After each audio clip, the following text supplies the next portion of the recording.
A lot of people think they work off that solar system. They don't. My tongue generated more power than that useless solar system, believe me.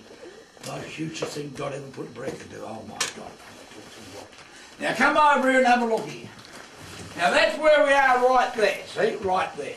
That's an aerial photograph of this hill. You've been out to the races or not? No. Did you only come in today, did you? Yeah. I come down from Hungerford today. We've only been here about half an hour. Yeah, well the races are all finished. You go ahead and go ahead and that's all finished apparently. Rightio now, down here we go and have a look down here when you're finished. What's the road like from here to Hungerford?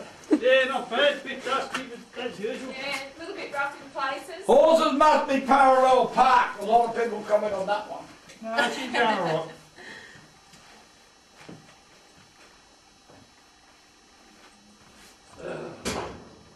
And there's nobody on the roads either, I reckon? No, it's empty. No, there's no one anywhere, I reckon. No. Oh, water? No, people. Oh, there's a few people. Around Tibooburra and Birdsville there is. Yeah. Oh, I think that people went up there reckon the same bugger all. Not on the radios.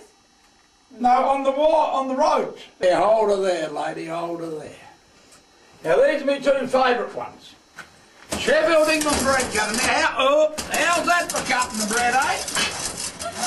And they even had the thickness of the bread to cut it, there's nothing new. Now this is from your country, this is a micrometre for scales.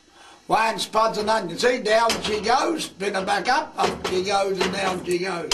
Spuds this week and pledges next week. Read that bit there, one of you, out loud, and that'll tell you the history of that. Read it out loud for the Lord here.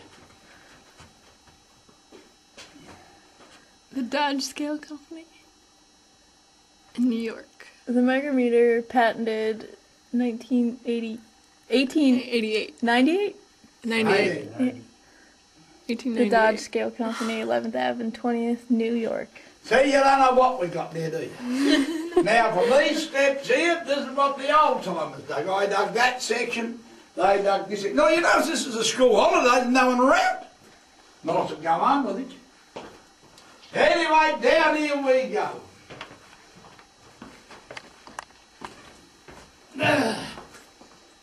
Now, you notice when you drove up here, you see all those big mounds of dirt. Now, every one of those big mounds of dirt's a shaft going straight down 40 to 50 foot deep. That's on this hill. This was the top level at 22 foot deep. The next level was 32 foot deep. The next level 40 to 50 foot deep, that's on this hill. Now what they done in the old days, so they put that drive in there first and then this one here. Instead of hand winding all that dirt up the top, you see they backfilled. All these drives were completely full of dirt. It was a lot easier to backfill them, the hand wind it all up the top. And why nearly all these shafts are full, you see, when he finished this shaft, instead of going out with horse and cart and getting more timber, all they done, they just pulled the timber up ready to the next shaft, So then naturally the dirt filled down and filled everything completely up. All I done then, my mate had a big bulldozer in them days. He pushed the dumps away for me. Started with the buckets up the top there, bucketing out, this is what it come out like. Now rough into the history of Whitecliffs. Whitecliffs was found in 1887 by two kangaroo shoes. There was between 4,000 and 5,000 people here in its heyday. Now the biggest majority of diggers had gone before World War I. World War I finished Whitecliffs altogether because, you see, Germany was the only opal buyers in the old days. Now, do you know why Germany was the only opal buyers in the old days? Because Hungary was the first country in the world to have opal. And that's why it all went to Germany. So naturally this makes all this here 100 years older and older. All done by pick and shovel and hand windlass. Those old history of Whitecliffs in a nutshell. They starved to death in the old days. They walked away and left their children. Now if that's not poverty, I'm not here. So how are they going to find opal today? they're all head jobs and bang straight through, no marbles.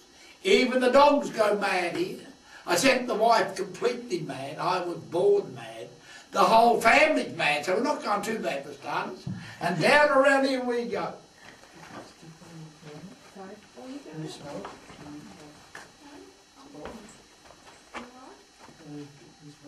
Round here we go. There.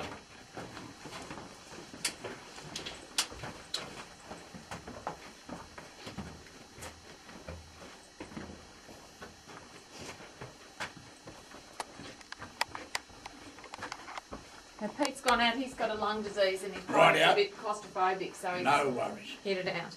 He's heading out. Rightio. Been in the Navy and he's got Yeah, lungs are gone. Asbestos or what it called. Yep. Yeah, my mate, he worked in the merchant navy too. All his lungs, he ain't got much longer in this world. He was a big, strong bloke too. Just like that thing. Go on. Unbelievable. Rightio. Now, on this hill here, all these shafts run in a line. Now, they're not dead straight. But in my opinion, they just went up and down the hill like this here, left them pillars for support. Now, can you pick the slide coming down here? See that break in the ground coming down there? Yep. Now, that's what they call an opal slide. Opal was a silica, like a liquid form.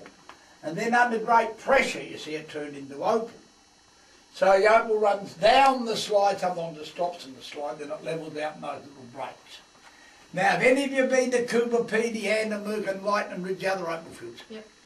Yep, you'll know what I'm talking about. All them others, especially Andermook and Lightning Ridge, have got what they call a set level, a big distinct break in the ground. So you come down through the big hard bar, hit that break, and that's where you get your opal. But at Whitecliff, you see, you can get him up the top, down the bottom, in the middle, you get it anywhere here. And that's why a lot of diggers from other opal fields come here, don't like it here, you see. The ground must have just spewed everything up, like a big volcano, and spewed everything up. And every opal digger will tell you something different about the slips, the slides, the verticals and the faults. My opinion, opal diggers only pure pot luck. You see, I've seen them with them spinning balls, you know, that have iron rods for water. Now, if it worked, they wouldn't be here, would they?